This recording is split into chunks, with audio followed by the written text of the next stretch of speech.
ಸ್ವರ್ಗೀಯ ತಂದೆಯೇ, ನೀನು ನನಗೆ ಜೀವನದ ವರವನ್ನು ನೀಡಿರುವುದಕ್ಕೂ ನನ್ನನ್ನು ನಿನ್ನ ಮಗನಾಗಿಯೂ ಮಗಳನ್ನಾಗಿಯೂ ಕರೆಯಿರುವುದಕ್ಕೂ ನಿನಗೆ ಕೃತಜ್ಞತೆ ಸಲ್ಲಿಸುತ್ತೇನೆ. ಈ ಜಗತ್ತಿನ ಗೊಂದಲ, ಶಬ್ದ ಮತ್ತು ಪರೀಕ್ಷೆಗಳ ನಡುವೆ ನಿನ್ನ ಧ್ವನಿಯನ್ನು ಸ್ಪಷ್ಟವಾಗಿ ಕೇಳುವಂತೆ ನನಗೆ ಸಹಾಯ ಮಾಡು. ನನ್ನ ಹೃದಯವನ್ನು ಮನಸ್ಸನ್ನು ತೆರೆಯು.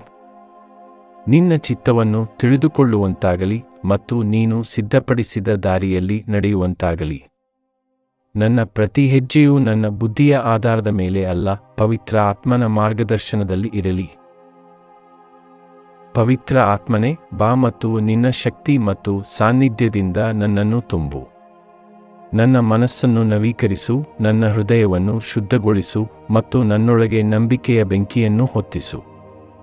ನನ್ನ ಭಯ, ಸಂಶಯ ಮತ್ತು ದೌರ್ಬಲ್ಯಗಳನ್ನು ತೆಗೆದುಹಾಕು. ನಿನ್ನ ಕೃಪೆಯಲ್ಲಿ ಶಾಂತಿ, ಸಂತೋಷ ಮತ್ತು ಬಲದಿಂದ ನನ್ನನ್ನು ತುಂಬು. ದೇವರ ವಾಕ್ಯವನ್ನು ಅರಿಯಲು ಜ್ಞಾನವನ್ನು ನೀಡು ಮತ್ತು ನಿನ್ನ ಚಿತ್ತಕ್ಕೆ ವಿಧೇಯನಾಗಿ ಬದುಕಲು ವಿವೇಕವನ್ನು ನೀಡು. ಪ್ರಭುವೇ, ನಿನ್ನ ಆತ್ಮದ ಫಲಗಳು ನನ್ನ ಜೀವನದಲ್ಲಿ ಬೆಳೆಯಲಿ. ಪ್ರೀತಿ, ಸಂತೋಷ, ಶಾಂತಿ, ದೀರ್ಘಶಾಂತಿ, ದಯೆ, ಒಳ್ಳೆಯತನ, ನಂಬಿಕೆ, ವಿನಯ ಮತ್ತು ಆತ್ಮನಿಗ್ರಹ. ನನ್ನ ಜೀವನವನ್ನು ನಿನ್ನ ಪ್ರೀತಿಯ ಪಾತ್ರೆಯಾಗಿ ಉಪಯೋಗಿಸು. ನನ್ನ ಮಾತುಗಳು ಭರವಸೆ ನೀಡಲಿ, ನನ್ನ ಕೃತಿಗಳು ನಿನ್ನ ನಾಮಕ್ಕೆ ಮಹಿಮೆಯನ್ನು ತರಲಿ.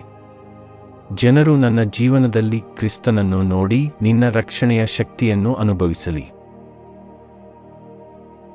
ಕೊನೆಗೆ, ಪರಲೋಕ ಪಿತನೇ, ನನ್ನ ಸಂಪೂರ್ಣ ಜೀವನವನ್ನು ನಿನ್ನ ಕೈಗಳಲ್ಲಿಡುತ್ತೇನೆ. ಪ್ರತಿದಿನವೂ ಪವಿತ್ರ ಆತ್ಮನಿಂದ ನನ್ನನ್ನು ದಾರಿದೀಪ ಮಾಡು. ಎಲ್ಲ ಪರಿಸ್ಥಿತಿಗಳಲ್ಲೂ ನಿನ್ನಲ್ಲಿ ಸಂಪೂರ್ಣ ನಂಬಿಕೆ ಇಡುವಂತೆ ಕಲಿಸು. ನನ್ನ ನಂಬಿಕೆಯನ್ನು ಬಲಪಡಿಸಿ ಅಂತ್ಯವರೆಗೆ ನಿಷ್ಠೆಯುತನಾಗಿ ಉಳಿಯಲು ಸಹಾಯ ಮಾಡು. ನಿನ್ನ ಆತ್ಮದ ಬೆಂಕಿ ನನ್ನೊಳಗೆ ಎಂದಿಗೂ ನಾಶವಾಗದಂತೆ ನಾನು ನಿನ್ನ ಮುಖವನ್ನು ನೋಡುವ ದಿನದವರೆಗೆ ಅದು ಹೊತ್ತಿರಲಿ. ಈ ಪ್ರಾರ್ಥನೆಯನ್ನು ನಾನು ಯೇಸು ಕ್ರಿಸ್ತನ ನಾಮದಲ್ಲಿ ಮಾಡುತ್ತೇನೆ. ಆಮೆನ್.